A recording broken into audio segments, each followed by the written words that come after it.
दीपावली नियमतः शास्त्र के हिसाब से 31 अक्टूबर के दिन 2024 को मनाया जाता है। प्राचीन काल में और आज में बहुत अंतर है। जब अपने घर में गणेश जी की मूर्ति की स्थापना करनी हो तो उस मूर्ति का जो सुण होता है गणेश जी के दाहिने हाथ और मुड़ा रहना चाहिए। सरस्वती जी का भी दीपावली के दिन पूजन किया जाता है। इसके पीछे रहस्य, गणेश जी की पूजा से हमें बुद्धि प्राप्त होती है और लक्ष्मी जी की कृपा से हमें धन की प्राप्ति होती है। लक्ष्मी जी की कृपा न हो या सरस्वती जी की, इसमें से किसी एक की भी कृपा से यदि हम वंचित रह जाते हैं तो अनर्थ हो जाएगा। उदाहरण जब चाहिए तो हमको तो व्यापारी बनना पड़ेगा और व्यापारी बनने के लिए लक्ष्मी जी के साथ साथ गणेश जी का पूजन किया जाता है। लेकिन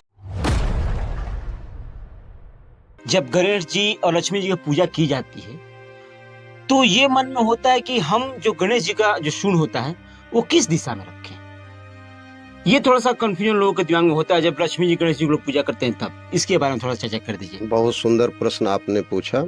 और दिवाली के 15 रोज पूर्व से लेकर के 15 रोज पश्चात तक मैं इस प्रश्न का उत्तर देते देते प्राय थक जाता हूँ। और यहाँ तक कि मेरा जो पंचांग पराशर वाणी है उसके पृष्ठ संख्या 6 पर 53वां कॉलम में हमने इसका वर्णन किया है। विस्तार से लिखा है। करीब करीब 2-3 पंक्तियां उसमें हमने खर्च की है। उसमें हमने लिखा है कि आज प्राचीन काल में और आज में बहुत अंतर है। पहले लोग घर पर लक्ष्मी गणेश जी की पूजा करते थे। पहले वैश्य वर्ग ही पूजा करते थे लक्ष्मी गणेश जी की। आज देखा जाए तो ब्राह्मण भी वैश्य हो गया है, क्षत्रिय भी वैश्य हो गया है और वैश्य भी वैश्य हो गया है और शूद्र भी वैश्य हो गया है। क्योंकि अर्थ सबको चाहिए, धन सबको चाहिए, लक्ष्मी की कटाक्ष कृपा सबको चाहिए। तो धन जब चाहिए तो हमको तो व्यापारी बनना पड़ेगा और व्यापारी बनने के लिए लक्ष्मी जी के साथ साथ गणेश जी का पूजन किया जाता है। लेकिन सरस्वती जी का भी पूजन किया जाता है। सरस्वती जी का भी दीपावली के दिन पूजन किया जाता है। इसके पीछे रहस्य है। गणेश जी जो है एक तरह से बुद्धि के कारक है। गणेश जी की पूजा से हमें बुद्धि प्राप्त होती है और विघ्न का निवारण होता है और लक्ष्मी जी की कृपा से हमें धन की प्राप्ति होती है। लेकिन बुद्धि से यदि हमें धन मिल गया, लक्ष्मी जी की कृपा हो गई, लेकिन जब तक सरस्वती की कृपा नहीं होगी तब तक वो धन का हम सदुपयोग नहीं कर पाएंगे। तो केवल लक्ष्मी पूजन से होगा ही नहीं। गणेश जी का पूजन करने से बुद्धि भी चाहिए और लक्ष्मी पूजन से हमें विद्या भी चाहिए। सरस्वती लक्ष्मी पूजन से धन भी चाहिए और सरस्वती पूजन से हमें विद्या भी चाहिए, ताकि इनका समन्वित रूप जो है हमारे लिए बढ़िया मार्गदर्शन कर सके। क्योंकि अगर लक्ष्मी जी की कृपा न हो या सरस्वती जी की, इसमें से किसी एक की भी कृपा से यदि हम वंचित रह जाते हैं तो अनर्थ हो जाएगा। उदाहरण के तौर पर यदि सरस्वती की कृपा से हम वंचित रह जाते हैं तो किसी के यहाँ 10,000 हम कर्ज दिए हैं, भूल से यदि 1 0 बढ़ा देते हैं, 1 0 बढ़ा देते हैं तो या तो हमारा न्यारावरा हो जाएगा या तो उसका न्यारावरा हो जाएगा। इसलिए गणेश जी की, लक्ष्मी जी की और सरस्वती जी की कृपा तीनों की अनिवार्य है। गणेश जी बुद्धि के दाता हैं, सरस्वती जी विद्या के दाता हैं और धन की देवी कौन है? माँ लक्ष्मी। इसलिए तीनों की कृपा होनी चाहिए और तीनों का पूजन का विधान है। अब गणेश जी के पूजन में आपने प्रश्न किया कि गणेश जी का सुण किधर होना चाहिए। हाँ। प्राय यहाँ तक कि हमसे लोग फोन करके पूछते हैं कि गणेश जी का मूर्ति कब खरीदा जाए, लक्ष्मी जी का मूर्ति कब खरीदा जाए। ये भी थोड़ी सी बाबा जी कोई मुहूर्त बताइए। तो ऐसी मूर्ति खरीदने में तो कोई व्यवधान नहीं है, लेकिन विशेष करके स्थिर लग्न में यदि आप खरीदते हैं तो भी बेहतर रहेगा।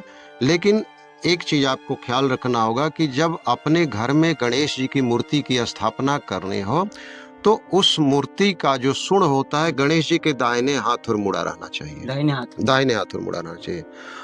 और यदि व्यवसाय की दृष्टि से अपने गोदाम में या अपने दुकान में यदि गणेश जी को स्थापित करते हैं तो उस गणेश जी का सुण जो है उनके बाएं हाथ की ओर मुड़ा रहना चाहिए।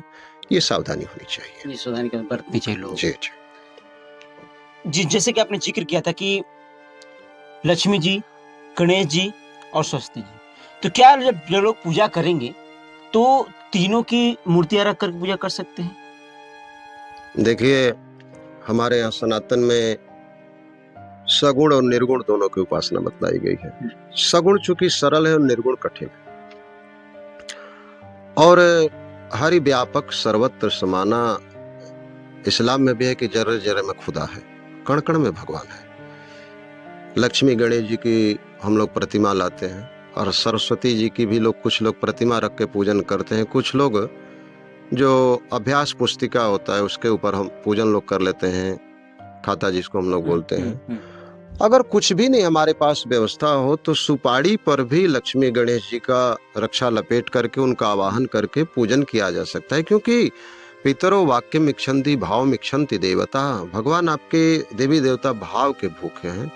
मूर्तियां, एक चीज ख्याल रखी जाए कि मूर्तियां जो भी आए वो घर पर कम से कम 12 अंगुल से छोटी हो, यानी एक बित्ता से मूर्ति छोटी होनी चाहिए। जितनी ही मूर्ति छोटी रहेगी उतना ही हमारे घर में सुख, शांति, बरकत सब आती रहेगी। एक बित्ता या 12 अंगुल से मूर्ति यदि बड़ी हो जाती है तो घर में देव दोष लागू होता है। कितने लोग क्या करते हैं कि शौक वश बड़ी बड़ी मूर्तियां ले आकर के पूजन करते हैं, लेकिन ऐसा जो है शास्त्र विरुद्ध है। मूर्तियां जितनी ही छोटी होगी, और मूर्तियों को देखने से यह पता चले कि प्रसन्न मुद्रा में मूर्तियां रहनी चाहिए, उन मूर्तियों को ले आकर के और षोडशोपचार से स्वयं पूजन करें या ब्राह्मण को बुला करके पूजन कराएं, निश्चित रूप से सफलता मिलेगी। क्योंकि ये काल रात्रि है, और अमावस्या की रात्रि, दीपावली की रात्रि जो है सिद्ध रात्रि है, काल रात्रि है। उस दिन जो कुछ भी हम जप तप करते हैं, लक्ष्मी के मंत्र का जप करते हैं, श्री सूक्त का पाठ करते हैं, यहाँ तक कि कुछ लोग कमलगट्टा से उस दिन हवन करते हैं, कमल के पुष्प से हवन करते हैं, गायत्री मंत्र से। तो जितना भी उस दिन हम करेंगे हमारे लिए कम ही है, और उसको करके हम चाहें तो बहुत बड़ा लाभ प्राप्त कर सकते हैं।